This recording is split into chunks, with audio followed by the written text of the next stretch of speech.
Nagy. Coach, if you want to start with a statement, we'll open it up for questions. Well, I think Dale and Clint deserve a lot of credit, because there are seniors on his basketball team that play a lot. I mean, obviously Peyton is a senior too and is a tremendous leader for us, but Dale and Clint are the ones that are on the floor most of the time, and they got us off to a great start. And I could tell before the game that they were ready and locked in. They're much more verbal than they usually are, and it showed up on the floor. Our seniors were really good, and everybody else followed. Questions for Coach?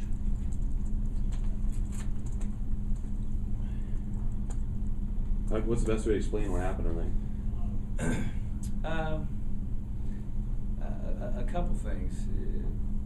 Our backs were against the wall a little bit. We felt like it. We knew that had we lost to them, we'd be 3 games back for second place, and that'd be hard to make up in 9 games.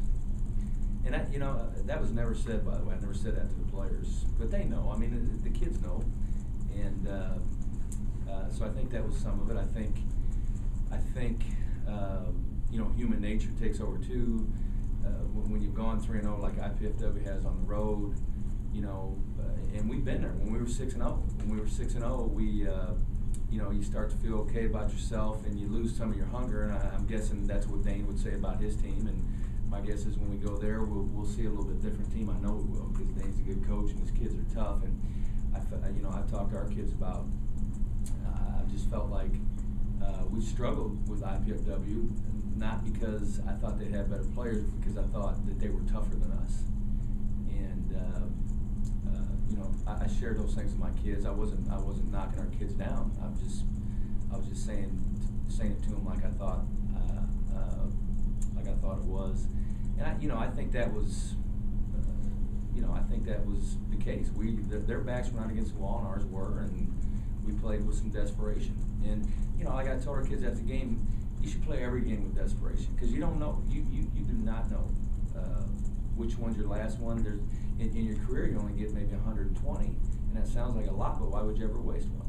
And it's that's a hard thing to get across to an 18-year-old, but it's the truth.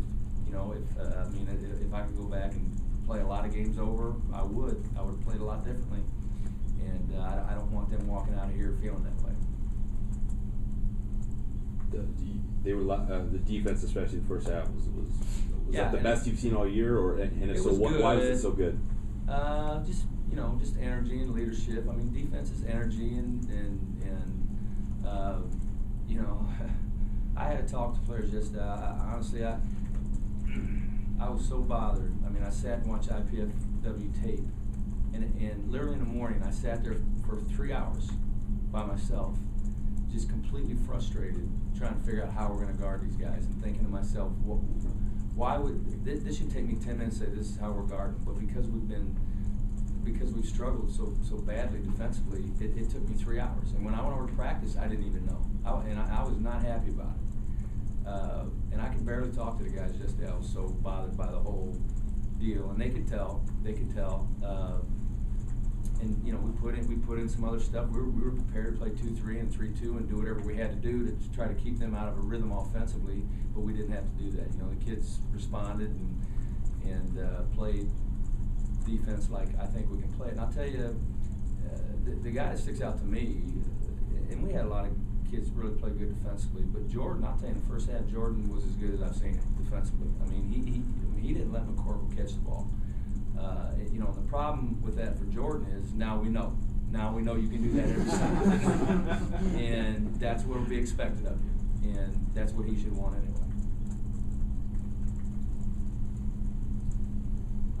Anything else? Was it, in a weird way, I know you guys are not focused on the past, but like you said, IPFW is a team that they embarrassed you down there a couple years ago. Last year they knocked you out of the tournament. I was there. The band was heckling you. 55-18 at halftime. Yeah. I mean, you know what I mean? Is it fitting that? No, I mean, there was nothing in me that felt like that. I just remember that because that was one of the lowest points of my career. On top of the fact I had a migraine that I can remember.